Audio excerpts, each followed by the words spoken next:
And this is where we're at today. And I have to compliment Mr. Fairmosco and Mr. Schleifer for the hard work they did on this. This is not easy. No one knew going in that it was going to be easy. This is an education process for the community. It's an education process for our employees.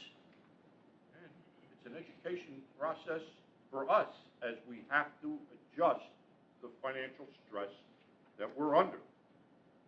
We feel, I feel confident that as we go forward and as our employees see what we're doing and why we're doing it, they will adjust. Because as it has been said here infinitum, we know we have good employees and they will respond. And that's where we're at with this. Yeah, well, I see it differently. Although the township has been extremely responsible with our budgets in the past and also currently, I don't see Governor Christie as being irresponsible. As a matter of fact, I see him as being very responsible.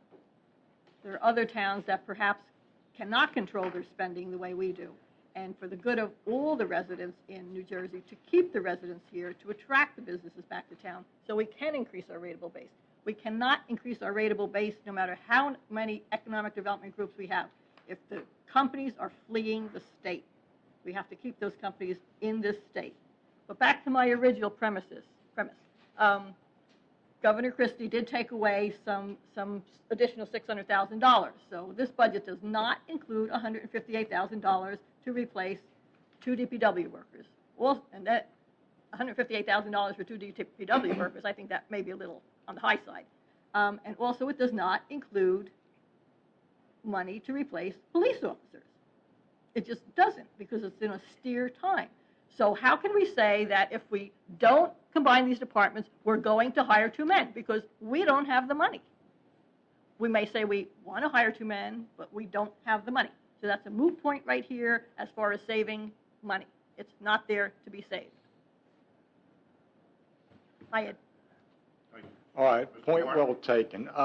Ed Martin, 22 Pleasant Valley Road. Ladies and gentlemen, listening to this banter tonight and getting the facts on this $158,000 that is going to be saved by this consolidation of departments, it strikes me as a reasonably good move, but small potatoes as far as our budgetary restraints are concerned. What I would like to know from you folks is where else are we looking for savings in the town? Benjamin Franklin once said, "A penny saved is a penny earned." And sometimes, especially during the winter, I see what goes on with the Department of Public Works. Just the amount of salt put on our roads could melt the South Pole in some cases. I wonder why we don't address the smaller issues as well. I really don't understand why there is so much money wasted on plowing water and throwing salt on roads 5 times when they're already melted. So my question still remains, where else are we looking for savings in town? Because there is no question that, and John Sheridan, as he said before, has been here 6 decades. I've been here a little longer. The town is a magnificently run town. We have a magnificent tax structure here, and we are facing hard times. So I don't think my question is out of line. Where else are we looking for savings? It's not, Mr. Martin, and I thank you for your comments. We've had a hiring freeze in place for the past, since 2009.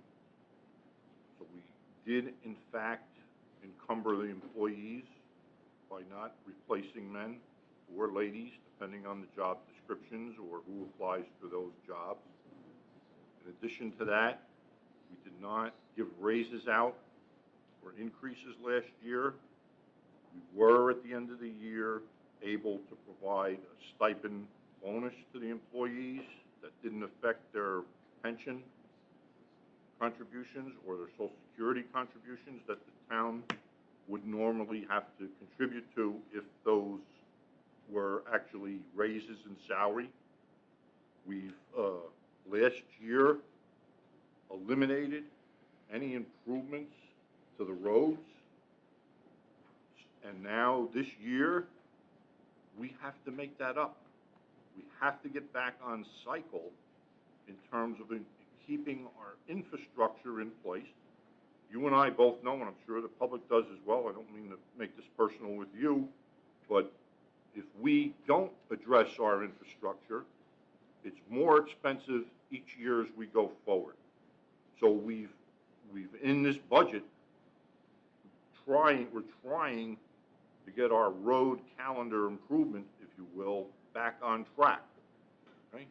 Some of the other things we did is we've eliminated the purchasing of large vehicles that the DPW would use, and we're putting that off, and we're building up our maintenance on those vehicles that ordinarily would have been cycled out and replaced. But again, those are Band-Aids.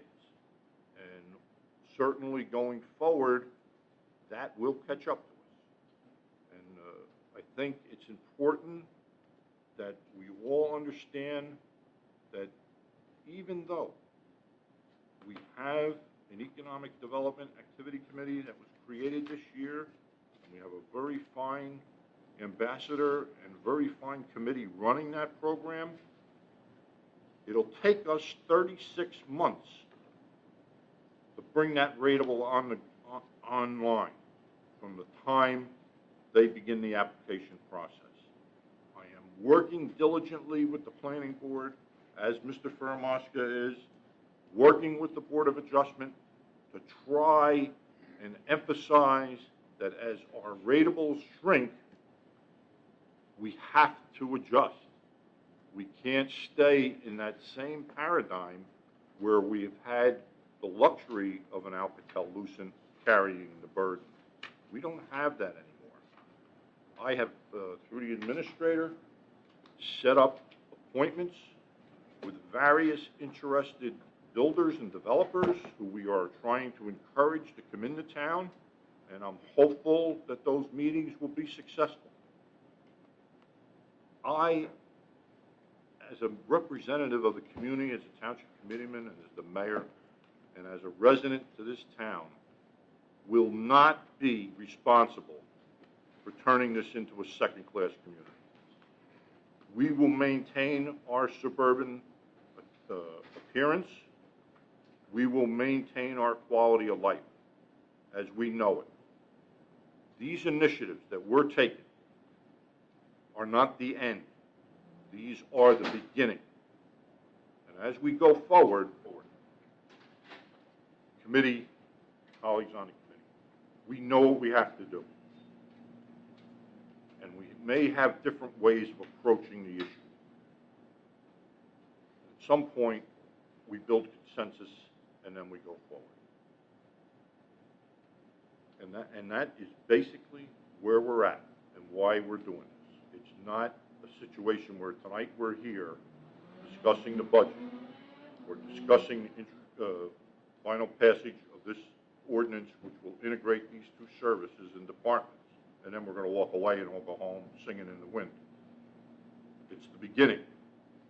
We will continue on a weekly basis, based on the information provided by our respective department heads, as to how we're going to move next and where we're going to go from here. And that's the best we can do.